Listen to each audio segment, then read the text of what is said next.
ನಾನು ಕೇಳಲಿಕ್ಕೆ ಬಯಸೋದು, ನೀವು ಒಬ್ಬ ಜನಪ್ರತಿನಿಧಿಗೆ ಹಿಂಗೆ ನಡೆಸ್ಕೊಂಡ್ರಿ, ನಾನು ಕೊಟ್ಟ ದೂರನ್ನು ಸ್ವೀಕಾರ ಮಾಡಲಿಲ್ಲ, ಶ್ರೀಮತಿ ಲಕ್ಷ್ಮೀ ಹೆಬ್ಬಾಳ್ಕರ್ ಕೊಟ್ಟ ದೂರನ್ನು ಸ್ವೀಕಾರ ಮಾಡಿದ್ರಿ, ನಾನು ಕೊಟ್ಟ ದೂರನ್ನು ಸ್ವೀಕಾರ ಮಾಡಲಿಲ್ಲ, FIR ರಿಜಿಸ್ಟರ್ ಮಾಡಲಿಲ್ಲ. ನನ್ನ ಮೇಲೆ ಹಲ್ಲೆ ಆಗಿರೋದಕ್ಕೆ ವಿಜುವಲ್ಸ್ ಇದೆ,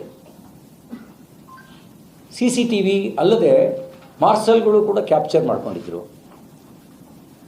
ನೀವೇನು ನನ್ನ ಮೇಲೆ ಆರೋಪ ಮಾಡ್ತಾಯಿದ್ದೀರಿ? ಹಾಗಲಕಾಯಿಗೆ ಬೇವಿನಕಾಯಿ ಸಾಕ್ಷಿ ಕೊಟ್ಟಿದ್ದೀರಿ, ಅದು ಬಿಟ್ಟರೆ ಬೇರೆ ಇನ್ನೇನು ನಿಮ್ಮ ಹತ್ರ ಇಲ್ಲ. ಆದರೆ ನನ್ನ FIR ರಿಜಿಸ್ಟರ್ ಆಗಲಿಲ್ಲ. ಕಾನೂನು ಎಲ್ರಿಗೂ ಸಮಾನವೋ ಹೌದೋ ಅಲ್ವೋ? ಅಂಬೇಡ್ಕರ್ ಕೊಟ್ಟಿರುವ ಸಂವಿಧಾನ ಎಲ್ರಿಗೂ ಸಮಾನ ಹಕ್ಕು ಕೊಟ್ಟಿದೆ. ನೀವೇನು ಮಾಡಿದ್ರಿ? ಲಕ್ಷ್ಮೀ ಹೆಬ್ಬಾಳ್ಕರ್ರಿಗೆ ವಿಶೇಷ ಹಕ್ಕು ಕೊಟ್ಟ್ರಿ, ನನ್ನ ಹಕ್ಕನ್ನು ಕಿತ್ಕೊಂಡ್ರಿ. ನೀವು ನಡ್ಕೊಂಡ ರೀತಿ ಸಾಮಾನ್ಯ ಜನರಿಗೂ ನಡೆಸ್ಕೊಳ್ಳುವ ರೀತಿ ಅಲ್ಲ, ಮಾನವ ಹಕ್ಕುಗಳು ಉಲ್ಲಂಘನೆ ಆಗಿದೆ. ಆ ರೀತಿ ನೀವು ನಡ್ಕೊಂಡ್ರಿ.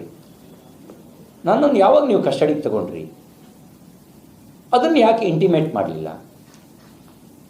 ನನಗೆ ನೋಟಿಸ್ ಕೊಟ್ರಾ? ಯಾವಾಗ ನೋಟಿಸ್ ಕೊಟ್ಟಿದ್ದೀರಿ? ನೋಟಿಸ್ ಕೊಟ್ಟು ನಾನು ವಿಚಾರಣೆಗೆ ಬರದೇ ಇದ್ದರೆ ನೀವು ನನ್ನನ್ನು ಅರೆಸ್ಟ್ ಮಾಡಬೇಕು. ನೀವೆಲ್ಲಿ ನೋಟಿಸ್ ಕೊಟ್ಟಿದ್ದೀರಿ ನನಗೆ? ಸಭಾಧ್ಯಕ್ಷರ ಅನುಮತಿ ನೀವು ಪಡೆದಿದ್ದೀರಾ ನನ್ನ ಅರೆಸ್ಟ್ ಮಾಡೋದಕ್ಕೆ? ವಿಧಾನಮಂಡಲದ ಪರಿಮಿತಿಯೊಳಗೆ ಅರೆಸ್ಟ್ ಮಾಡೋದಕ್ಕೆ ನನ್ನ ಅನುಮತಿಯನ್ನು ಪಡೆದಿದ್ದೀರಾ?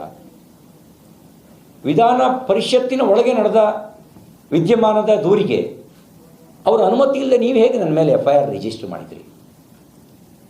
ಇದೆಲ್ಲ ನೋಡಿದಾಗ ಇದೊಂದು ಷಡ್ಯಂತ್ರ ಇದ್ದಂತಿದೆ. ಅದಕ್ಕೆ ನಾನು ನೇರವಾಗಿ ಆರೋಪ ಮಾಡಿದೆ.